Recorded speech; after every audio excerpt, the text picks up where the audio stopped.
kesempatan di mana dengan hari lahirnya, hari jadinya Federasi Pejabat Indonesia. Saya Idin Hatamadi sebagai Presiden FSPI.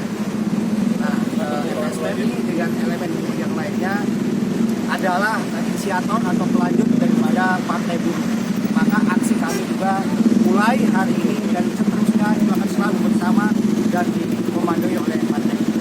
Nah, khusus hari ini saya sebagai Presiden FSPI dalam rangka ulang tahun FSPI, aksi hari ini ya, tidak hanya di DPR RI, tapi untuk DPR RI itu wilayah Banten, DKI Jakarta dan Jawa Barat dipusatkan di DPR RI.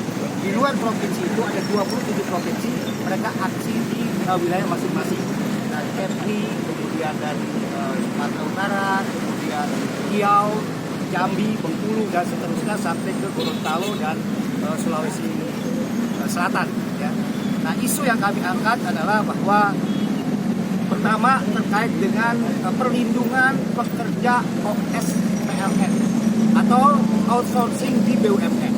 Ini lagi-lagi negara dalam hal ini membentuk sesuatu yang tidak baik ya kepada rakyatnya.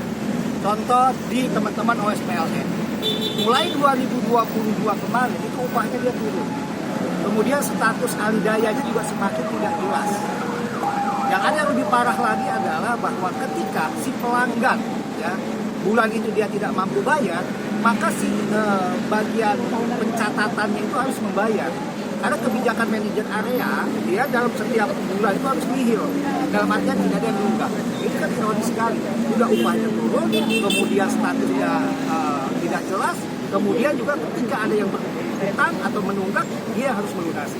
Ini yang pertama. Yang kedua tentang K3.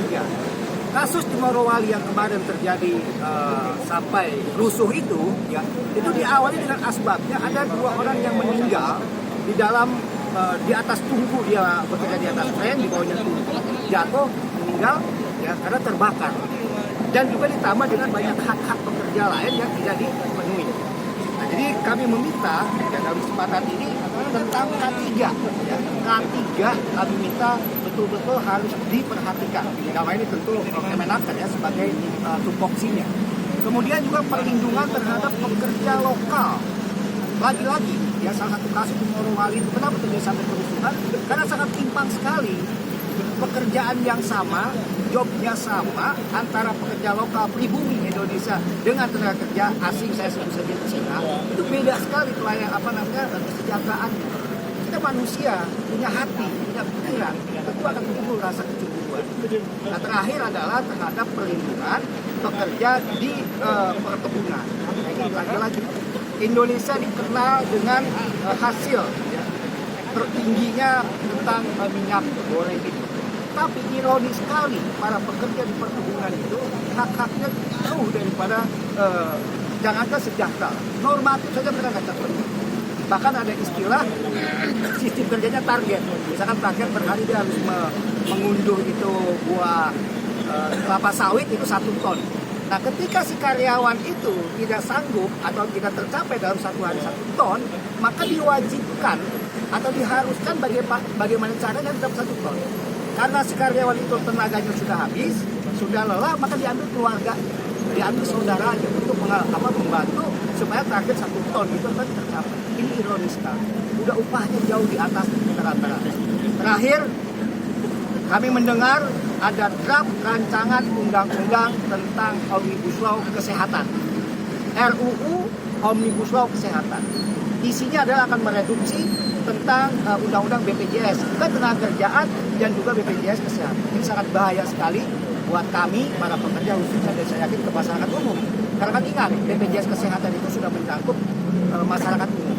Maka dengan tegas hari ini kami FSPI bersama Partai Buruh dan elemen gerakan buruh lainnya menyatakan sikap menolak terhadap RUU Omnibus Law Kesehatan.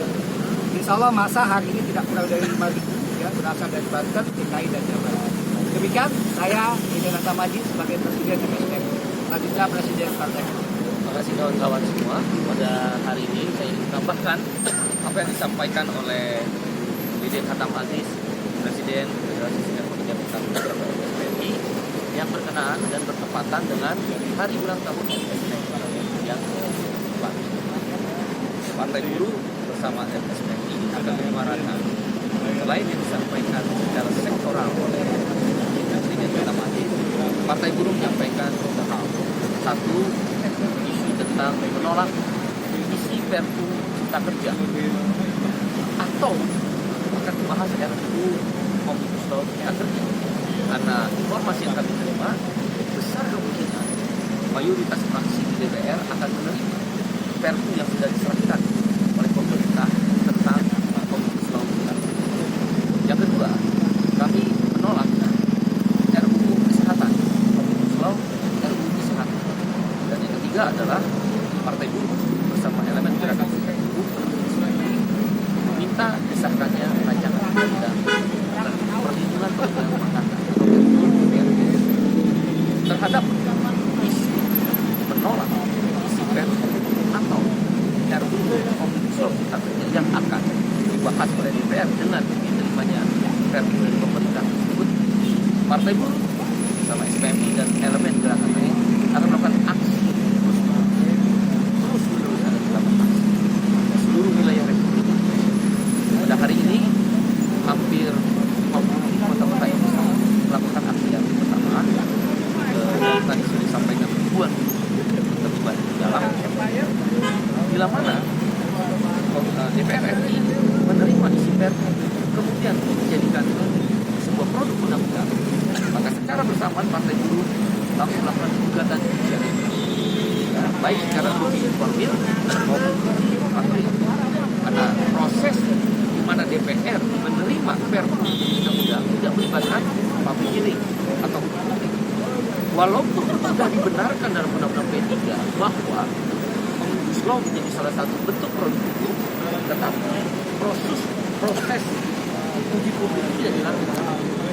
Situlah judicial review, uji formil dan uji material akan kita lakukan. Ada 9 poin yang kita kritisi terhadap isi Perpu Omnibus Law Cipta Kerja, termasuk yang akan disahkan DPR melalui rancangan undang-undang.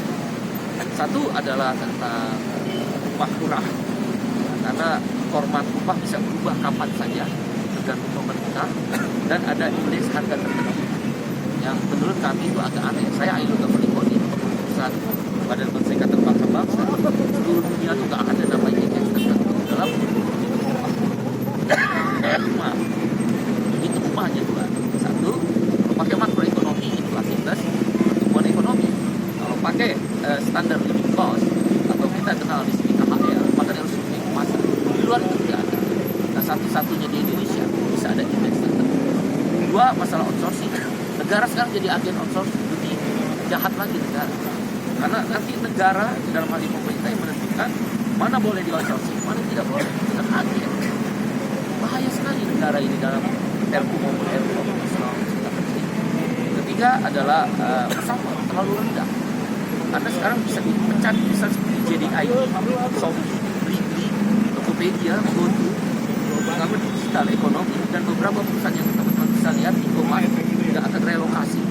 Anda bisa bayarkan, mereka membayar pesangon itu hanya setengah dari aturan undang-undang, dan itu bisa dilakukan. Kalau memakai undang-undang nomor 13 itu bisa 2 kali sampai 3 kali, minimal 1 kali, tapi bisa 2 kali 3 kali. Kalau dalam Perpu tidak bisa sama sekali, dia hanya 0,5 kali. Ini bisa berubah kita semua. Sehingga saya mudah memphk. Dan yang keempat, PHK mudah. Kami tidak setuju dengan Menko Perekonomian Isi Hairi Isi Bayri. Tidak Pancasilais, orang yang berpendapat demikian. Saya tidak menuduh Menko Perekonomian, tapi siapapun yang berpendapat Isi Hairi Isi Bayri tidak Pancasilais. Karena sila kedua manusia yang anti kekerasan. PHK tidak. Kalau PHK dipermudah, memang ini negara milik dia. Kami nggak setuju, termasuk Menko Perekonomian dan Menteri Investasi. PHK di mana-mana dipersulit. Jadi ada mekanisme yang tidak sembarang. Yang kelima juga persoalan tentang pengaturan cuti. Ya, istirahat panjang hilang. Harusnya kan kita udah 6 tahun bekerja, 2 bulan itu istirahat. Ya, pengaturan cuti terhadap perempuan yang sedang haid atau hamil, dia nggak jelas upahnya dibayar atau enggak. Berikut juga pengaturan jam kerja. nggak jelas juga kan, kita udah tahu 5 hari kerja harusnya 2 hari cuti dong. Ini cuma 6 hari kerja tiba-tiba 1 hari cuti. Bagaimana dengan 5 hari kerja 2 hari cuti? Kalau undang-undangnya nggak disebutkan, itu juga tentang sanksi dan tenaga kerja asing. Kasus yang disebutkan oleh Menteri DMI menjelaskan karena tenaga kerja asing buruh kasar di Cina itu masuk, itu jadi persoalan. Kalau Undang-Undang Nomor 13 sebelum dia dapat izin TKA, dia nggak boleh kerja. Di dalam Perpu atau rancangan undang-undang Omnibus Law Cipta kerja dulu sampai ngurus izin. Nah, terjadilah buruh kasar itu pasti cepat emosi. Kalau skill worker dari TKA itu nggak emosi, karena ini tenaga kerja Cina yang kayak begini. Jadi soal yang sangat serius karena bangsa kita tenaga kerja lokal terancam. Ini akan di endorse terus oleh partai politik. Aksi-aksi akan dilakukan. Judicial review di Mahkamah Konstitusi akan dilakukan. Bahkan pemogokan secara nasional akan dipersiapkan dan SPMI masuk di dalam. Nah, tentang isu yang kedua, rancangan undang-undang kesehatan, kami bersama IDI, kami setuju dengan ini, Ikatan Dokter Indonesia dan tenaga kesehatan, bidan perawat. Tidak boleh ada dualisme organisasi. Ini nyawa manusia. Anda lihat kasus bagaimana organisasi pengacara bisa ada 3-4 organisasi. Bagaimana menentukan kualifikasi beracara itu menjadi masing-masing organisasi di kepengacara itu masing-masing berdiri sendiri. Nah, kalau manusia nanti organisasi A di luar ini menyatakan dokter boleh lolos karena sudah selesai dengan pendidikannya, menurut ini tidak, tiba-tiba meninggal, nggak bisa. Saya ini orang internasional, seluruh dunia organisasi dokter itu mandiri, independen dan satu. Pemerintah nggak usah ikut campur. Apa yang pemerintah ngurusin nyawa manusia? Ngurusin ekonomi aja belum beres kok. Karena itu kami menolak kalau IDI dipecah. Organisasi-organisasi lain yang boleh memberikan rekomendasi ke dokter. Tentang dokter yang masih sedikit untuk lulusnya, itu berarti tentang requirement dan klasifikasi. Klasifikasi mungkin bisa diturunkan sedikit, requirement perekrutan bisa diperbanyak. Susah sekolah dokter. Jadi kalau mau asal-asalan boleh. Nanti yang sakit sakit jantung dikasih obat bisul, mau itu kagak mau. Kita dukung ini ya sama tenaga kesehatan yang lain. Cukup satu itu organisasi aja, konsil dokter juga satu. Hal lain yang kami soroti kenapa buruh ikut-ikutan RUU kesehatan, ya jelas lah BPJS kesehatan itu iurannya 3. 1 dari buruh, kita semua ini bayar, termasuk Anda jurnalis. Kita yang punya BPJS, karena apa? Kita mengiur. Kalau kita nggak mengiur, boleh kita bilang itu BPJS punya pemerintah. Kita mengiur. Nah, ini orang internasional. Seluruh dunia kalau ada iuran publik, maka badan itu adalah badan wali amanah. Maka di dalam undang-undang BPJS disebut BPJS itu bukan PT, bukan Perum, bukan BUMN, tapi dia adalah badan hukum publik. Kalau di dunia internasional disebut Trust Fund Body atau badan wali amanah. Apa mas badan wali amanah? Karena ada dana publik, pemerintah nggak boleh seenak-enaknya ngatur. Nah, ini di Omnibus Law dia mau turunin iuran pertama dari buruh, yang kedua dari pengusaha, buruh 1%, pengusaha 4%, dan dari publik yang kita iuran mandiri. Anda iuran semua nih kita. Yang keempat baru pemerintah. Jadi bukan uang pemerintah. BPJS kesehatan dan BPJS tenaga kerja itu uang publik. Kalau dia mau dirubah, itu harus public hearing, bukan di DPR yang kami sudah nggak percaya. Maka kami nggak percaya DPR, mosi tidak percaya pada DPR. Tentang KUHP, tentang PPS KCHT, yang nanti diambilnya kalau udah pensiun, undang-undang Omnibus Law. Sekarang masuk lagi undang-undang kesehatan. Mosi tidak percaya pada DPR. Walaupun partai kami belum masuk DPR, kami akan kampanye. Mosi tidak percaya. Bagaimana mungkin uang rakyat, publik, uang pengusaha, uang buruh, uang masyarakat mandiri, bayar mandiri, uang pemerintah kok diatur sendiri. Dewan pengawas dari buruh dan pengusaha diturunin jadi 1. Kemudian juga di bawah menteri. Menteri dalam undang-undang kenegaraan tidak boleh mengelola dana publik. Nah, kalau Menteri Kesehatan dia membawahi BPJS Kesehatan, Menteri Tenaga Kerja membawahi BPJS Tenaga Kerja, dia mengelola dana publik. Bahaya. Seenak-enaknya nanti. Ya, karena itu kita tolak rancangan undang-undang kesehatan. Kami bersama ini dan tenaga perawat dan bidan organisasi. Yang terakhir, sahkan RUU PPRT, perlindungan pekerja rumah tangga. Anda lihat, kalau kira yang pembahasannya nggak ada duit, DPR lama 17 tahun udah membahas PPRT, RUU-nya nggak pernah jadi-jadi. Kalau KUHP cepet ada duitnya, BPJS cepet ada duitnya, Undang-Undang Kesehatan cepet, berapa 500 triliun dana kesehatan yang berputar dalam sistem kesehatan kita, ada duitnya. Semua farmasi, industri kesehatan dia tahu, maka dia cepet RUU kesehatan. KUHP, pengusaha-pengusaha yang bisa kena KPK, bisa kena dengan undang-undang yang terkait dengan usahanya, dia tahu ada duitnya di situ KUHP. PPRT nggak ada duitnya, ngurusin pekerja rumah tangga atau asisten rumah tangga. Partai Buruh peduli dengan itu, kita minta disahkan RUU. Demikian hari ini aksi tadi disampaikan 5 ribuan buruh dalam perjalanan, ya, 5 ribuan buruh dan ribuan buruh lagi di beberapa daerah. Terima kasih. Terima kasih semua. Terima kasih ya, kawan-kawan.